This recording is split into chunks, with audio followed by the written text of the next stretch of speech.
A Grand Rapids couple that we have featured a few times over the years is now hoping to change Michigan fertility law altogether. Two different judges in Kent County denied their parental rights to their babies who were born to a gestational carrier. Annie Szatkowski met them and shares their struggles, Annie, against what they're calling an outdated system. Yeah, they say that is exactly what it is, Doug. Tammy and Jordan Myers have been spending every possible moment visiting their twins in the NICU at Helen DeVos Children's Hospital. But at a time when they should be focusing on bringing their healthy babies home, they're being forced through the long and invasive legal process of actually adopting their own biological children. I don't want other families to have to go through what we're going through right now because it's horrible. Tammy and Jordan Myers, unfortunately, no strangers to heartbreak. A breast cancer diagnosis 5 years ago, robbing Tammy of the chance to carry any more children herself. But fast forward to early 2020, the Myers connected with Lauren Vermilia, who volunteered to carry a baby for them. And on Monday, January 11th, Lauren delivered their twins, Eames and Ellison. It was amazing on all accounts and really special to be there with Lauren to take part in the delivery. The twins, the combination of Tammy's frozen eggs extracted prior to her cancer treatments and Jordan's sperm, then implanted into Lauren via in vitro fertilization. Biologically, the twins are 100% Tammy and Jordan's. But legally, the state of Michigan doesn't see it that way. The laws are very outdated and were created during a time when women could not give birth to a baby that wasn't their own.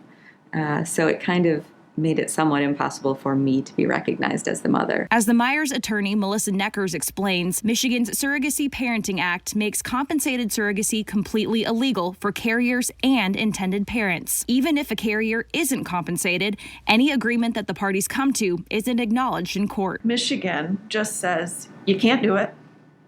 If you do it, it's void. And then there's no additional process for cutting off the parental rights of the person who gave birth to the babies and establishing the rights of the people who are the biological parents. After Lauren became pregnant, the Myers started the process to gain pre-birth rights to the twins for both Tammy and Jordan.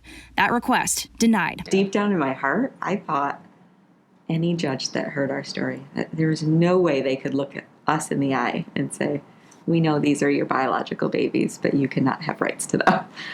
There's no way. I literally cried for weeks. The backup plan, getting legal rights for only Jordan under the Paternity Act of 1956. Just last Friday, that too was denied by a different judge. It's really, really hard to sit there and hold your kid and look in their face.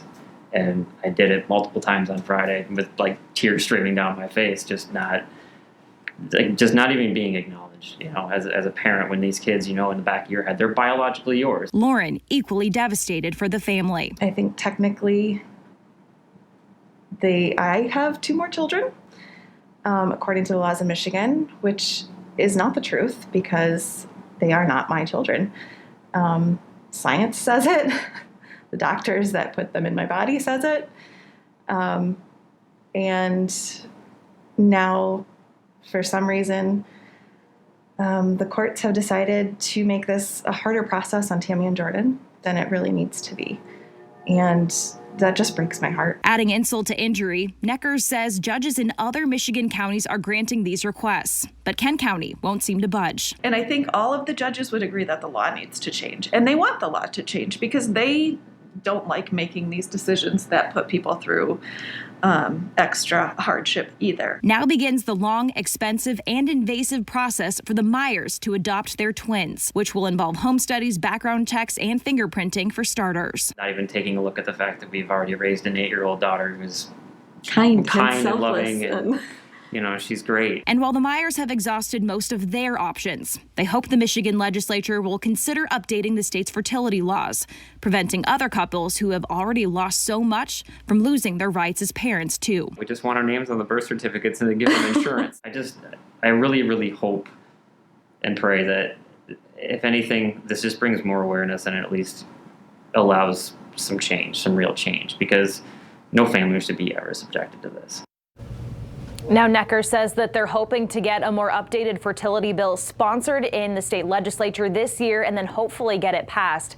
Meantime, by next month, Michigan will be the only state in the entire country that has not updated their fertility laws to include a streamlined or at least a clear process for intended parents like Tammy and Jordan to gain legal rights to their children. In the newsroom, Andy Szatkowski, Fox 17 News. All right. Thank you for that, Annie. That is quite the story.